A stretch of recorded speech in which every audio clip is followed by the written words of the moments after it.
2022-23-24 ইতালিতে অনেক ভুক্তভোগীরা আছেন যারা কিনা ভিসা পান নাই, অ্যাপয়েন্টমেন্ট পান নাই, মেইল করছেন, মেইলের কোনো উত্তর পান নাই, সাদা পাসপোর্ট ফেরত পেয়েছেন। এই বিষয় নিয়ে ইতালি থেকে অনেক ব্লগাররা, অনেক ইউটিউবার ভাইরা আছে যারা কিনা আপনাদেরকে, আমি সহ অনেক ভাই ব্রাদাররা আছে যারা কিনা আপনাদেরকে প্রতিনিয়ত বলেই যাচ্ছি, বলতেছি যে ভাই আপনারা আপনাদের মালিকদের সাথে যোগাযোগ করেন। আপনাদের মালিকদের সাথে যোগাযোগ করলে অবশ্যই যদি সে আপনাদেরকে নিতে চায় তাহলে আপনারা ভিসা পাবেন। আসসালামু আলাইকুম প্রিয় দর্শক, ইতালি থেকে আমি সুবিল আপনার সঙ্গে যুক্ত হয়েছি। আশা করছি আল্লাহ তাআলার অশেষ মেহেরবানিতে ভালো এবং সুস্থ আছেন।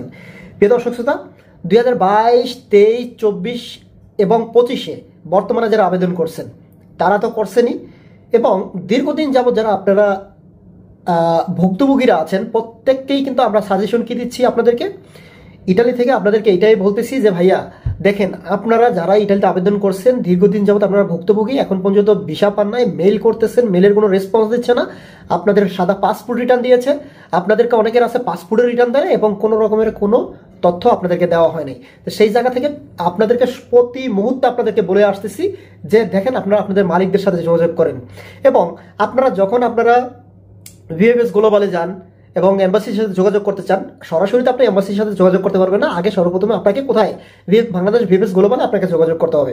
সেই ক্ষেত্রে আপনারা যখন যোগাযোগ করেন আপনাদেরকে কি বলা হয় বলেন, আপনাদেরকে বলা হয় এই কথা যে আপনারা আপনাদের মালিকদের সাথে যোগাযোগ করেন। আপনাদের মালিক যদি আপনাদেরকে নিতে চায় তাহলে কিন্তু আপনারা ইটালিতে আসতে পারবেন। এখন আপনাদেরকে এই কথা বলে দেওয়া হয় এবং আমরাও ইটালি থেকে এই সমস্ত কথাগুলোই কিন্তু আপনাদেরকে বলি, যেটা আমরা চোখে দেখি, নিজ চোখে দেখি এবং যেটা জানি সেটাই কিন্তু আপনাদেরকে বলি। এখন কথা হলো, তারা বলতেছে যে মালিকদের সাথে যোগাযোগ করার জন্য।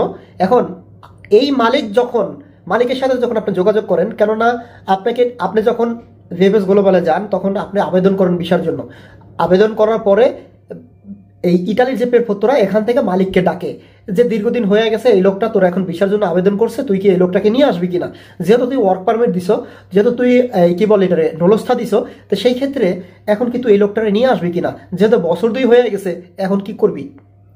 সেই ক্ষেত্রে মালিকের সাথে যখন আপনারা যোগাযোগ করেন, মালিক যদি আপনাকে নিতে চায়, মালিক কিন্তু সেখানে গিয়ে আপনাদের জন্য সুপারিশ করে এবং আপনাদের জন্য সমস্ত ডকুমেন্টসগুলো তার রেডি করে দিয়ে আসে পেরপত্রায়, এবং তার যে সাইন এবং সেল সাপোর্ট যাই আসছে না কেন সেগুলো কিন্তু ঠিকঠাক করে দিয়ে আসে যে হ্যাঁ এই কর্মীটা আমার লাগবে, এটাকে আমার এত সময়ের ভিতরে লাগবে, ঠিক আছে এটার জন্য আমি রাজি আছি নিয়ে আসার জন্য।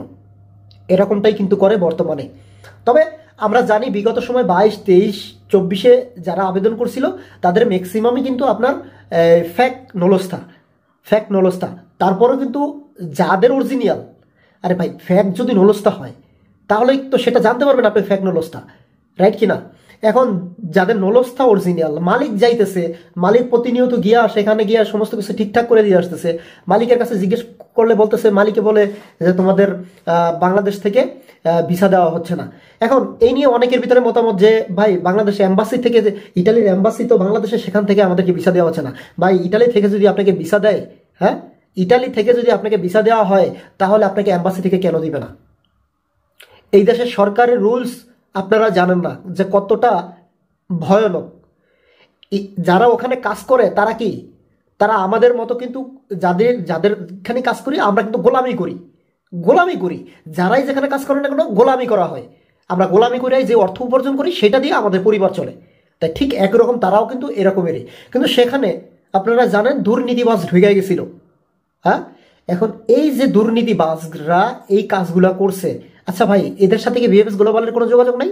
100% আছে। এদের কাজটা কি? আমি এই নিয়ে আপনাদেরকে এর আগে ভিডিওটা দিয়েছিলাম যে ভিএফএস গ্লোবালের এই বিস্তারিত। তো এখানে আপনারা অনেকেই কমেন্ট করছেন যে ভাই এটা তো ভিএফএস গ্লোবালের সমস্যা না, সমস্যা হলো ইটালির এম্বাসি। ভাই ইটালির এম্বাসি থেকে ভিসা কেন আপনাকে দিবে না? যদি ইটালি থেকে আপনাকে ভিসা দেয়, মালিক যদি আপনাকে নিয়ে আসতে যায়, তাহলে এম্বাসি থেকে কেন দিবে না? বুঝেন এখানে দুর্নীতিটা কোন জায়গায় চলে। ভাই ভিএফএস গ্লোবাল যারা ওখানে কাজ করে, কতিপয় যে মানুষগুলো আছে, সেই মানুষগুলা মানে রক্ত চোষার যে হায়নাগুলা, সেই মানুষগুলা ভাই এখন পর্যন্ত বিদায় নেয় নাই ওখান থেকে। কথা বুঝতে পারছেন? তারা কি করতেছে, এই ইটালির যে এম্বাসি আছে এখানে যে ওই কতিপয় মানুষগুলা ছিল, সেই মানুষগুলোর সাথে মিলে তারপরে এই কাজগুলো করতেছে। তারা আমাদেরকে সকলকে হয়রানি করতেছে। সর্বশেষ আপনাদেরকে একটা কথাই বলতে চাই যে ডক্টর ইউনূস স্যার আমাদের জন্য সকলের জন্য একটু ভালো করার চেষ্টা করতেছে। একটা মানুষ, যে কোনো মানুষ হুটহাট করে কিন্তু যে কোনো জিনিস করতে পারে না, একটু সময়ের প্রয়োজন হয়। তবে আশা করি ইনশাআল্লাহ প্রিয় দর্শক, আপনাদের জন্য, প্রত্যেকের জন্য আগামীতে একটা ভালো একটা সুখবর আসবে, ইতিমধ্যে আপনারা পেয়ে যাবেন। তবে আমাদের একটাই কথা কি, আমাদের সবচেয়ে বড় দুঃখ হলো যে এতদিন সবাই বলল যে মালিক যদি রেসপন্স দেয় তাহলে কিন্তু আপনার ভিসা পাবেন, কিন্তু মালিক এখানে গিয়ে সব কিছু কমপ্লিট করতেছে, তারপরে তারা বলতেছে যে এইটা ওখান থেকে মালিক আপনাদের কিছু দেওয়া হচ্ছে না, পেরপত্রা যাচ্ছে না, মেইলের কোনো রেসপন্স দিচ্ছে না। এই তো যাই হোক, আসলে আপনারা কেউ বিভ্রান্ত হবেন না। আপনাদেরকে একটা অনুরোধ করব যে আপনারা একটু যোগাযোগ করার চেষ্টা করুন আপনাদের মালিকদের কাছে। হ্যাঁ, মালিক কি বলে, মালিকদের সাথে একটু যোগাযোগ করার চেষ্টা করেন। কেননা ভাই এখন এখন দুর্নীতি বাজের কোনো অভাব নাই, কোনো অভাব নাই। মাঝখান থেকে আপনার আর আমার ক্ষতি হচ্ছে, বুঝতে পারছেন? মাথার কাম পায়ে ফেলে রোজগার করে কিছু টাকা পয়সা রোজগার করে রাখছিলেন, সে টাকা পয়সা হাতায় হুতায় মানুষ নিয়ে গেছে। যা যতটুকু আছে ভাই একটু ধরে রাখার চেষ্টা করেন। আর একটা কথা বলে দিতে চাই, 2025-এর যারা ইটালিতে আবেদন করছেন, আপনাদের রিসিভ হতে এখন পর্যন্ত অনেকেই পান নাই। তবে আপনারা যাদের মাধ্যমে আপনারা আবেদন করছেন, অবশ্যই তাদের সাথে কথা বলেন যে আপনাদের রিসিভ হতে দিবে কি দিবে না। অলমোস্ট কিন্তু 3 মাসের কাছাকাছি চলে আসছে।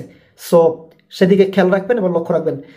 সবার জন্য শুভকামনা করে আজকের মতো ভিডিওটি এখানে শেষ করতেছে। আমি মুসলিম হিসেবে আপনাকে স্মরণ করে দিতে চাই, আপনি যদি ইসলাম ধর্মের হয়ে থাকেন তাহলে প্রতিদিন 5 ওয়াক্ত নামাজ আদায় করার চেষ্টা করবেন এবং প্রতিদিন একটি করে ভালো কাজ করবেন।